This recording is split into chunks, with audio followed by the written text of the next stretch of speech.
bit of a dancer, you know, and first prize is just like a loaf of bread. Oh my God. And welcome to our channel. I'm Prams. I tell you crazy stories from around the world.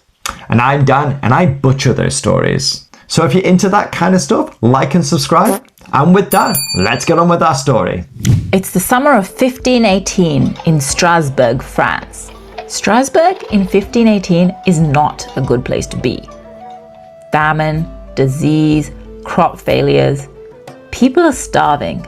The city is falling apart. One day, a woman named Frau Trofia walks out her front door, stands in the street, and starts dancing. At first, no one thinks much of it. Like, good for you, girl. Maybe she's celebrating something. Maybe she's drunk. But an hour passes, then 2, then 3. She's still dancing, but there's no music, no rhythm, just constant jerking movement. Her husband comes out, queries what she's doing, and asks her to come in. She doesn't respond, doesn't even look at him, just keeps dancing. By nightfall, a crowd is gathered to watch. This isn't normal. The sun sets, the street's empty, but she's still there, dancing in the moonlight. Day 2, and she's still going. Her feet are bleeding. Her face is pale and drenched in sweat. She looks ready to collapse, but she doesn't. Her husband tries to restrain her. Neighbors help. 3-4 people holding her down. She's thrashing and screaming. When they let go, immediately her body starts moving again. Day 3, day 4, day 5. Frau Trofia has been dancing for nearly a week straight. And then it spreads. A man down the street stumbles out and starts dancing. Then a woman in the market. Then another. And another. Within days, 34 people are dancing uncontrollably. Within a month, over 400 people have caught the boogie. The streets are packed with people jerking, spinning, convulsing, clothes soaked in sweat and blood, feet torn to shreds. They're screaming, but their bodies won't listen. Then people actually start dying, collapse from exhaustion, heart attacks, and strokes. The city is in complete chaos. So the city council holds an emergency meeting. They bring in physicians, the best doctors they have, priests, scholars, and anyone who might have an answer. What is this? A curse from God? Demonic possession? A disease? The physicians examine the dancers. They check their pulses, their eyes, their blood, and they debate for hours. And finally, they reach a strange diagnosis.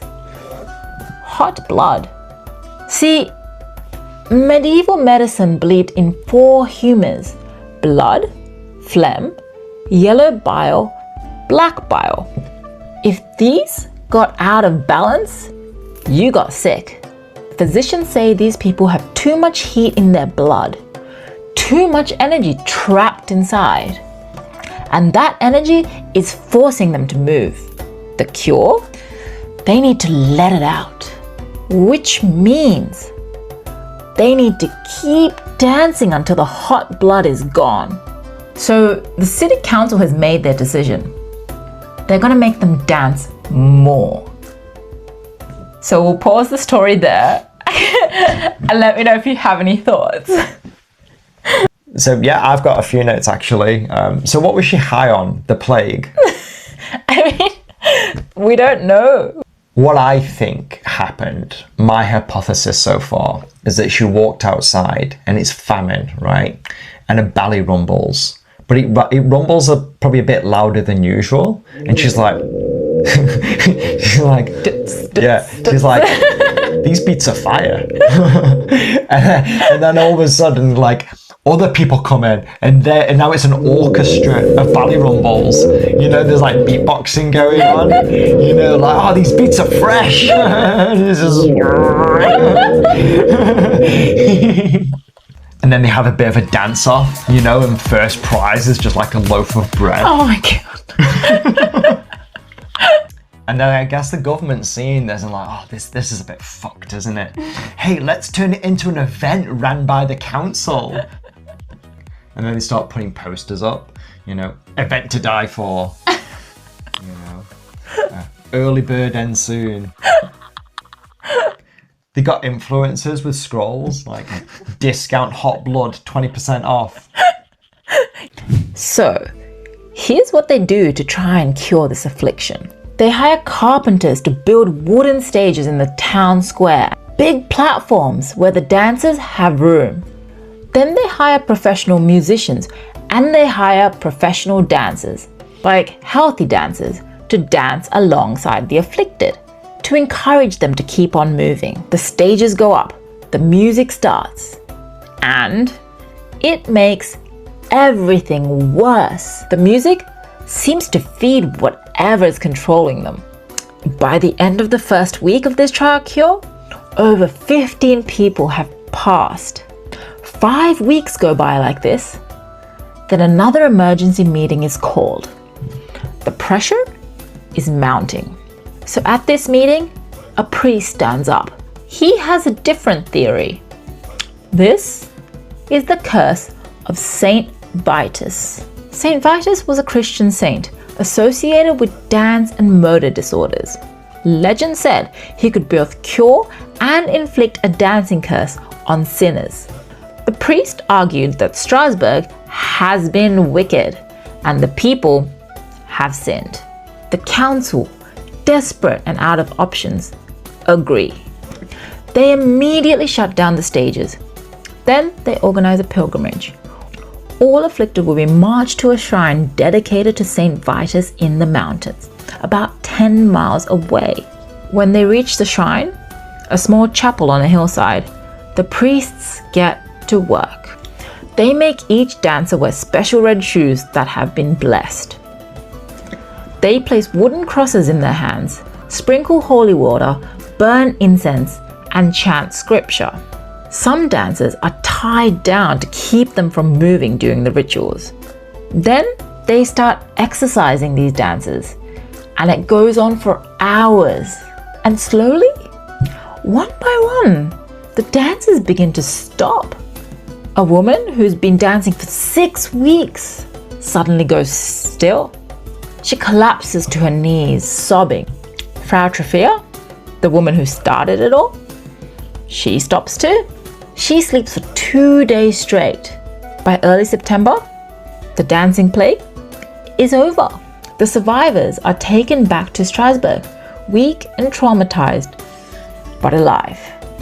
The city tries to return to normal, but nothing is normal anymore. They estimate somewhere between 15 and 100 people died. So what exactly happened? There's 3 theories. Theory 1 is ergot poisoning. It's a fungus that grows on rye and when ingested causes convulsions and hallucinations. But it doesn't explain why everyone had the same coordinated symptoms. 2. Mass hysteria. A stress-induced community-wide psychological breakdown. The city was already traumatized by famine and disease. One person breaks and others follow. This is what most historians believe. 3. Religious mania. Some kind of devotional dance that spiraled out of control. The truth? We'll probably never know. No more dancing plagues. Just stories in history books. So, what are your thoughts? I like how the first thing the government did was, let's make it worse. There's a fire. Let's just add some more fire. Fire dance moves. They could have at least like thrown some leeches into the crowd, see if that works. They always did that. Wasn't that always their first like point of call? I feel like they did so like, we'll do something different, we'll do something different. Shit, it got worse, I don't think adding all that extra stuff helped, I feel like if anything, you would add the opposite. You would just like roll on a few accountants onto the dance floor on their swivel chairs. Maybe that might counteract that a little bit, something. Instead, they're opening bars, charging you $10 a can, putting bouncers on the door, bringing in DJs. Like, what are they thinking? DJs like, Strasbourg! Yeah! We love you! There's a dance-off happening. They're like, let him cook, and he's just convulsing, and they're like, yeah, he's really good. He's like foaming from the mouth. It's like, how does he do that? Oh my God. In terms of what I think it's like a patient zero type of thing. Kill the first person, and then that will. Unless they died, then this all falls apart. But if they don't, kill that person like a vampire or a zombie, and then they all just turn to normal. Start with that. Leeches, then kill them, then add the stage. Go in that order. Your professional medical opinion there. It is, yeah. If you want to see my certificate, you'll find it under the microwave for some reason. So, wait. So is there like a moral of the story or what? I think that is my moral. That's the moral of the story. Kill the first person, leeches, stage, in that order. I think they just did it in reverse order, and that was the problem. Do you know what a moral is? Yes, because I have none. Because, okay, like a moral from that story into modern day times. Do you have one? No.